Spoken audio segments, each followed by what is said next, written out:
I'm excited. I hope you're excited. 2023 looks like it's going to be a good year for WoW.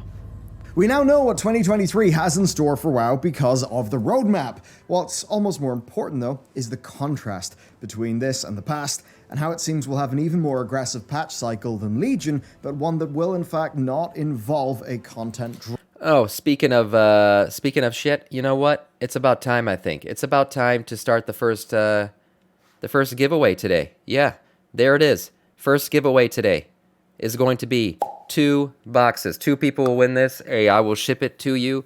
A box of NeuroGum. I'm sorry, guys. U.S. only. They only ship to the U.S. This is U.S. only. I'm about to start that giveaway right now. Our first holiday giveaway starts now. Type exclamation point giveaway in the chat if you want a chance to win yourself some NeuroGum. 1 entry per giveaway today. Drought. Enjoy. Before the next expansion. Sounds bloody good to me. I know. I'm sorry, Canadians and Australians and everyone else. Consistent patch cycle, and now it seems that us WoW people will get a taste of the same. First, though, let's pay the wages with today's sponsor. Skillshare, where the first 1,000 to click my link get a month of premium for free. Right, we're all playing a fantasy game, obviously. Many of us love the lore. And if you do that, then you've got to hit up Science Fiction and Fantasy Creating Unique and Powerful Worlds by Lincoln Michel. Oh, awesome. In 1 hour, he just nails it. It's the sort of thing, I like narrative editing and world building, but I'm not actually a writer. Use it. So having somebody like him break things down, kind of give it all structure, it's very helpful and insightful. I mean, you should see my idea bin for secondary worlds and game ideas. The giveaways coming up are going to be good, too. It's a bin. So be ready. I should really do something with these skills, and that is what's brilliant about what Lincoln does here. It really helps to make it all feel actionable. I mean, paranormal stuff, occult, sci-fi. I've been watching so many Mr. Mythos videos lately, so many story ideas that spark off. Even writing a small story, the sort that maybe back in the day would have got into amazing stories. That would be awesome. So if someone from outside the U.S. enters and they win, it's okay. Just tell me, and I'll just pull another winner. The ones that we love. Not a big deal. What are you waiting for? The first 1,000 to... Yeah, I can't ship NeuroGum to Australia. Premium, letting you that shit's going to cost an arm and a leg. Thousands of courses on their platform. Perfect for a cozy little winter hobby. Thanks, guys. It really helps. Okay, let's roll. The big picture is that 2023 will have 6 content patches. Divide a year into 6, and you get a patch on average every 60.8 days. And that's a cadence that is, in fact, faster than Legion's every 77 days. It's every 10 weeks versus every 11 weeks. That is a lot stronger than recent expansions too. But before we dive into that, let's examine what's coming up for the game. So 10.0.5 first contains the Trading Post, White and Grey Armor Transmog, and surprisingly, Primalist Tomorrow, whatever that is. Yeah, that's the one thing that I didn't understand from that list. What did Primalist Tomorrow mean? We know what the Trading Post is. Big W for everyone who's subbed to WoW. I think it's a great thing. The whole, it's a, what was it? What were people calling it? A fucking seasonal pass or whatever? No, it's a battle pass? No, it is not. It is a W. That's what it is. It's a W pass for everybody who currently pays a sub. It's just added benefit to your sub. You already pay for it. Yeah, battle pass. It's not a battle pass. It's a fucking win because we already pay $15 a month for this game, and this is just something else you're going to get out of that $15 now. So congratulations on the W, WoW community. Primalist Tomorrow, I have no idea what it is, and the White and Grey Transmogs, we've been talking a lot about those. Those are very cool. Tomorrow. Whatever that is. There is a new PTR build for this patch, but there's not new. Is the thing where the bronze Dragonflight subzone content, so I guess we just we'll haven't seen that yet. Either way, though, yeah, sounds neat. After that, then, 10.0.7 will drop. It'll have the Return to the Forbidden Reach, Human and Orc Heritage Armor quest lines, plus armor, and then holiday updates. And to me, that's quite big. So first up, they've tied many mysteries. Yeah, the Forbidden Reach is, again, the starting zone for the Drakthir, and it's only been used as a starting zone currently. So the Drakthir are going to go back there, but so is everybody else. So everyone's going to see that zone for the first time if you haven't made a Drakthir. And there's going to be some very interesting storyline, quest lines going on there. To the Forbidden Reach. It's the sort of thing that will lead us directly into Raid in the Forbidden Reach storyline, reveal more about Neltharion, Old Gods, and Iridikron. I mean, if Iridikron was perhaps so worrisome that Neltharion actually gave into the Void energy, then maybe there will be some sort of interesting lore there. Gameplay-wise, the Forbidden Reach is going to be a max level, like outdoor gameplay zone. So that's also pretty neat to see. And VP Holly Longdale said that by the end of this storyline, it will be obvious where our next patch will be. And I do take that as them really wanting to ensure that the story is clear in game, which I do like. Also, holiday updates are really important to me. These are just the sorts of things that... Holiday updates aside, storytelling in Dragonflight has been great. Has been great. The best storytelling I think we've ever seen in WoW, say what you want about the expansion, BFA had the actual cinematic cutscenes. I don't know if they're ever going to try that again. That was insane. Storytelling in BFA was amazing. It was top tier. Since BFA, Dragonflight, I think, has been the best in-game storytelling I have seen in WoW. Stand to the game for years and years BFA and years. storytelling so was if they amazing. can slowly, as time goes on, actually fix those up, that's really good. I mean, literally multiple like WoW wishlist videos that I've done in the past have contained that. I don't think people hate the story of BFA. I think they hate Sylvanas' story from BFA. That's nice the problem. to see it's now seemingly a priority. Then 10.1 is our next big content patch. It does contain what you'd expect. Season 2, new Mythic Plus dungeon pool, new raid, new zone, UI improvements, and profession updates. So it's nice to see that they're not slacking on the UI updates. I should say as a side note, crazy. The 10.0.5 New raid, new PTR data mining does suggest that we'll be getting editable XP bars, bags, and micro. Nice. So nice. that is at least good. As for the professional updates, look. Feedback. Blizzard's listening to feedback. Common theme. It's hard to know what that means because that could be just another rank of crafts. It could be an update to secondary professions or even an archaeology rehaul. We just don't know yet. The second half of the year, then, looks much the same. We have 10.1.5 dropping in the summer with a mega dungeon, new world events, and then content and system updates.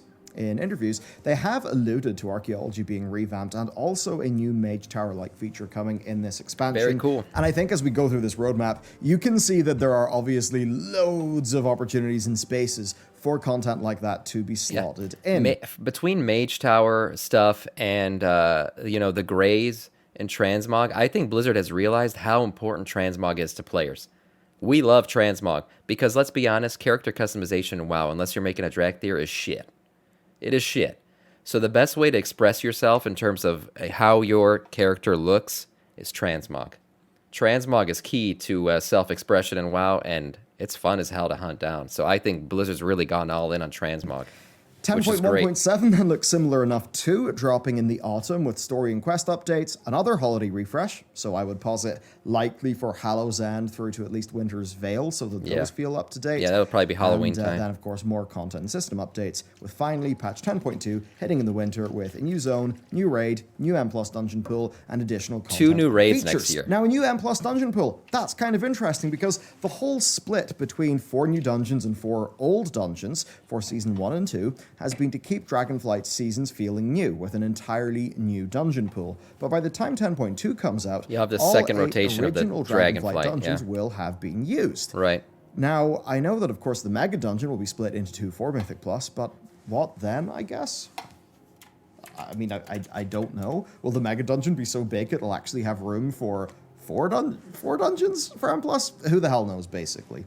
Overall, though, I really do appreciate their commitment to just us not having to play the same 8 dungeons for 2 years straight. Okay, so this is all cool, but how about we put it on the calendar? Data mining suggests 10.0.5 will land before January 20th because it does have some Lunar Festival stuff in it. That's pretty fast, man. If that's the case, then 10.0.7 would be March 28th, 10.1 would be June 13th, 10.1.5 August 22nd, 10.1.7 November 31st, and oh yeah, my method just broke, because if we were to space things out evenly every 61 days, won't be spaced out with evenly. a sort of linear extrapolation of those dates, then 10.2 would be in 2024, which is in fact not when it's released for. Now, it does suggest that these minor patches will be just a little bit more close together or something. We won't have exactly linear spacing of all 6 of these, patches. But what we can expect then is 6-month seasons, which will have 10.2 dropping around the same time in 2023 that Dragonflight launched in 2022, relatively speaking. Now, if you want to have some real fun, we got to compare this to Shadowlands. It's not going to look good. No, I think Shadowlands in its entirety has had as much content as this 1-year plan does for Dragonflight. We only got 3 raids, right? In Shadowlands, they are basically we're getting 3 raids in before the end of that second year in Dragonflight.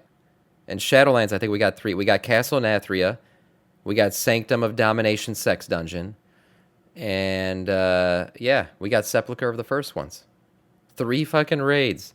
We're gonna have 3 raids before the end of 2023 in Dragonflight, including the mini raid. Right? Good. Damn. Right. Shadowlands launched November 22nd. Patch 9.1 launched June 29th. What's up? A Good massive morning. 220 odd The days Valet. afterwards, which is mad. Sure, 9.0.5 did exist. It added VP in for our dungeon gear upgrades, but content-wise, it basically didn't have anything. Dragonflight, Shadowlands. then, if it has 6-month seasons, would have its equivalent patch 10.1 be around 40 days sooner, relatively speaking. But of course, more importantly, with 2 content patches in between, and ones that actually contain things to do, which is pretty Nice. crazy, and on top of a base expansion that is far more effective than Shadowlands. Patch 9.2 then released February 22nd, 2022, a lovely 238 days after 9.1. I mean, that's just crazy. That is Per crazy. Blizzard's roadmap, having 10.2 launching within 2023, they'd be like, what, 60 days faster, relatively speaking, than they were from the previous 0.1 to 0.2 gap, and that's while also shipping 2 content patches in between. Crazy. Now, 9.1.5 was, of course, a more substantial patch for the game, but that was mostly just fixing some fundamental problems that Yeah. Shadowlands had. There was a lot of Dragonflight, though, like that was a yeah, common theme with the Shadowlands patches. There was a lot of we're put in this patch because we got to fix shit that we fucked up. Yeah. yes, it's not perfect, but it suffers Good. from none of the foundational problems that Shadowlands did, which Hype means that these indeed. patches can truly be additive things, giving us reasons to play the game, rather than ways where the game will feel less shit, which for the likes of patch 9.1.5, well, that was pretty much the main selling point. 9.1.5 might go down as the worst patch in WoW history. Wasn't that domination shards too? Put it plain then, if you're feeling hope here, That I was think bad, you're right man. to. Even if That 10.2 was got bad. bumped into, say, 2024, maybe if it came out in January, even if that happened, we would still be dealing with a radically superior value All right, proposition Asherana. as compared to Battle for Azeroth and Shadowlands. Next then, I want to cover some words Bad from patch. WoW's leader, Holly Longdale. She's one of the game's leaders, but she certainly does seem to be taking a more public-facing role these days, and certainly is coinciding with a lot of good things God. happening, so she's undoubtedly coming off well to people. So Holly, of course, TLDR'd what you just heard me outline, but she also said that they are mindful of the duty that they owe players to nurture this living world, and frankly, the need to do better than we have in the recent past. That's really Yeah. good to It is really hear from good. her, right? The thing that I think really annoyed so many of us, and this is maybe something the wrestling fans will sort of understand. Yeah, look, here's the thing with Blizzard. I don't know if it was Final Fantasy's popularity, Shadowlands' horrible non-popularity, or people drinking breast milk out of the fridges at Blizzard headquarters. I don't know what tipped off Blizzard. Maybe it was just like a culmination of all these events happening in one year. But Blizzard really, I honestly believe, has turned over a new leaf. They really have decided to listen to the players, put everything they've got into developing the game that really took Blizzard, from an indie, they weren't really an indie dev company, but they were a small dev company, and launched them into the stratosphere of mega dev companies, right? And I think that's going to continue with Microsoft and everything. They're promising to give a lot of, manpower and things to World of Warcraft. I just think, I think good things are coming from Blizzard in terms of this game. I think they've changed a lot. And I think, the players are part of that change. We've done a good job. We've done a good job in kind of criticizing them when we have to and giving them feedback when we have to. You know the concept of kayfabe, right? Where it's like this false, the false Bobby reality Kotick of gone, WWE yeah. is a professional True. wrestling thing. It's like a part Bobby of the story. needs a You can't boat. break the kayfabe. And it's been a bit like that with Blizzard. It's like, Danuser gets up there to be like, yes, we are closing the 20-year-long first book in the Warcraft series of books. Yes, that's Eternity's End. Yes, The it's like WWE Warcraft memes 3. with that. Haha. That basically... It doesn't feel like Steve's there as a game developer. It feels like he's there as a professional wrestler selling a storyline that none of us players are buying. Whereas in a Sure. time like this, it actually seems like Holly is maybe talking to us The Undertaker. and is perhaps living in the same reality that we're living in, rather than being in a fantasy sports league. Sure, whatever. My analogy got weird, but Yeah. I mean, hey, it's wrestling. It's kind of evocative, right? And that's, of course, right in line with when she confirmed her read on my read of her past public statement on Twitter, which does sound a bit confusing. About that statement, but I know, Eric, you're saying the FTC is suing to stop the Microsoft Activision merger. I know. I don't think it's going to work.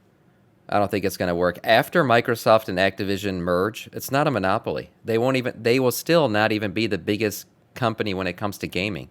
Believe it or not, Sony will still be bigger than Activision, Blizzard, and Microsoft combined when it comes to gaming revenue and sales and dev power and all that. So I don't think the suing, I don't think it's going to work. The FTC is going to do it. They're going to go through the process, and then they're going to get approved, and I think the sale is going to go through, personally.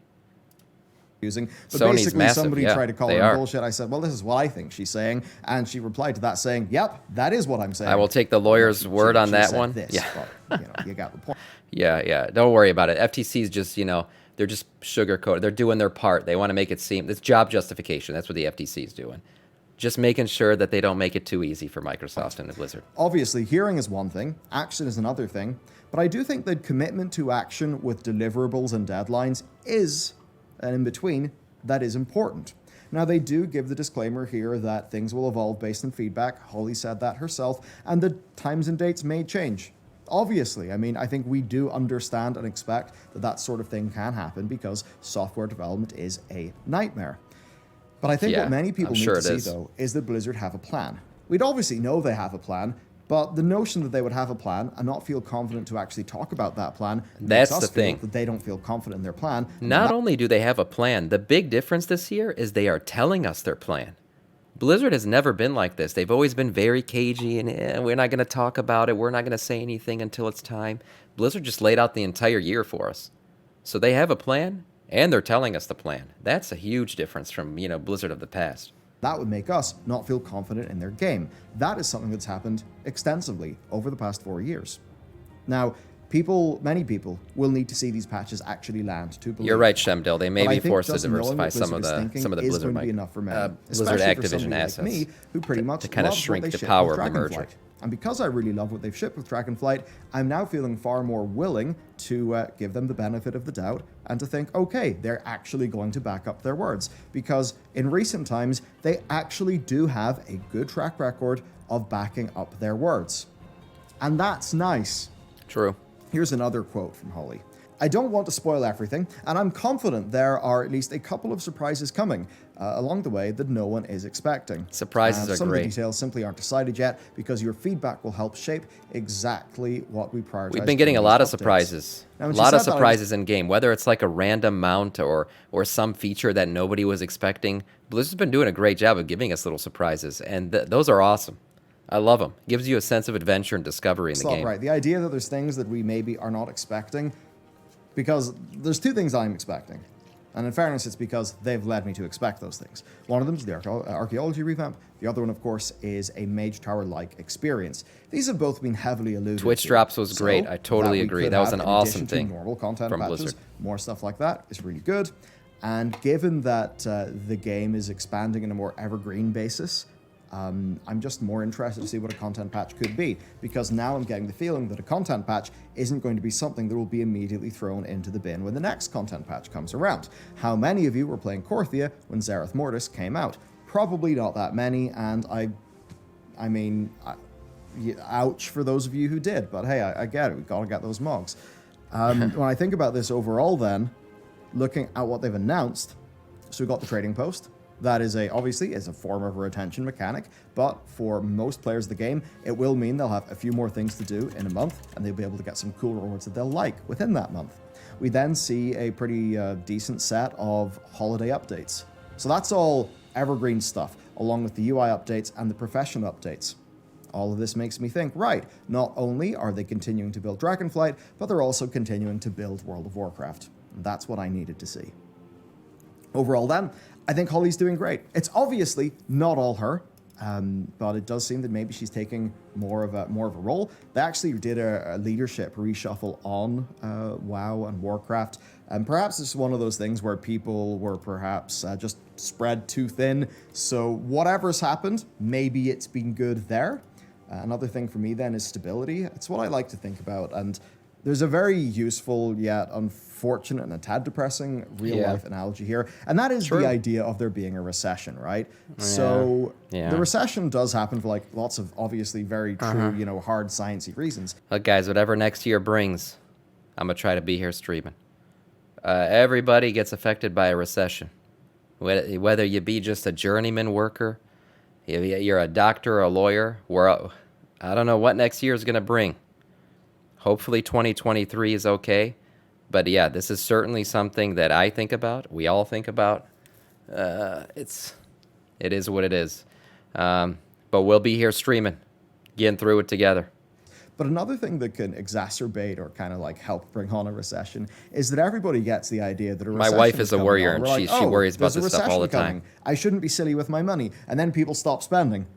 And, you know, all that shit just ends up slowing down the economy. And I think within World of Warcraft, there's just that idea where stability is really required, you know? It's required to feel like you can invest your time in something. It's even just like with investments, you know? People want to feel like they're maybe investing their money in something that's stable where it's not going to go poof.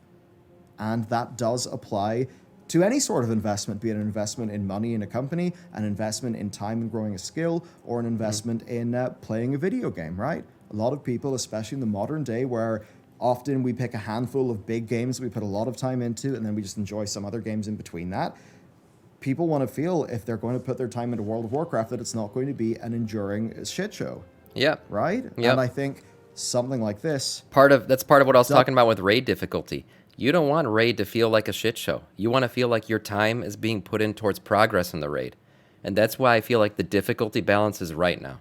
Whereas Shadowlands was too difficult. It was stupid and ridiculous and very punishing for no reason. Doubled up with the initial response to this expansion being stellar, that does everything it needs to. WoW obviously does have plenty of work to do, but I do think that broadly, almost all of the signals for They're heading this in the game right are direction. strong. And if I was to end this in something, I'm so damn happy. Look, this is the too, 180 man. of how it felt to be covering too. Shadowlands. And it's a bit weird, right? Because I know a lot of people.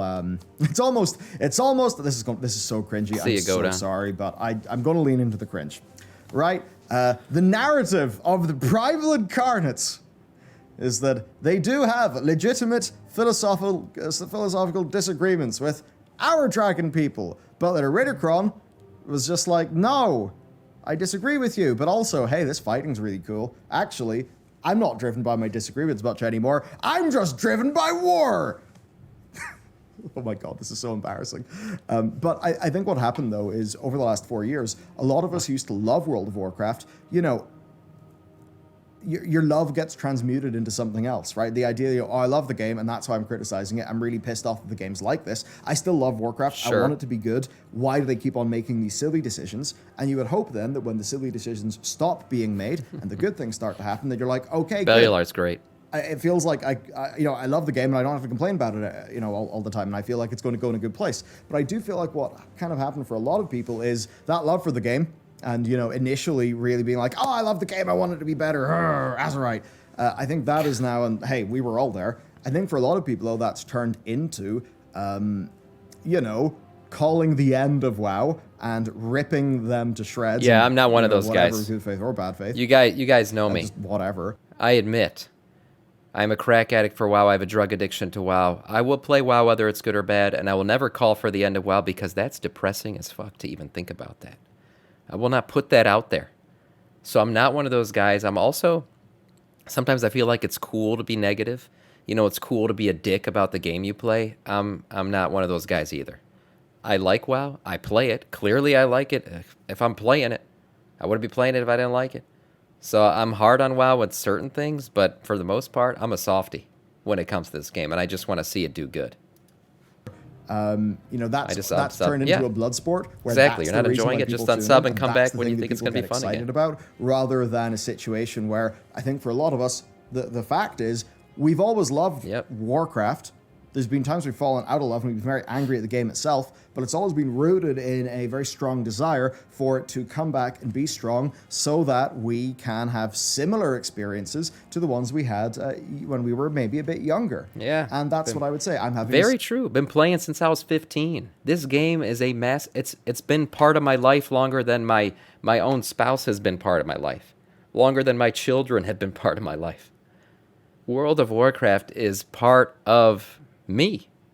That's the honest truth. I know it's just a video game, and if you say this to anybody who doesn't play games or doesn't understand, they're going to think you sound like a degenerate fuck-up.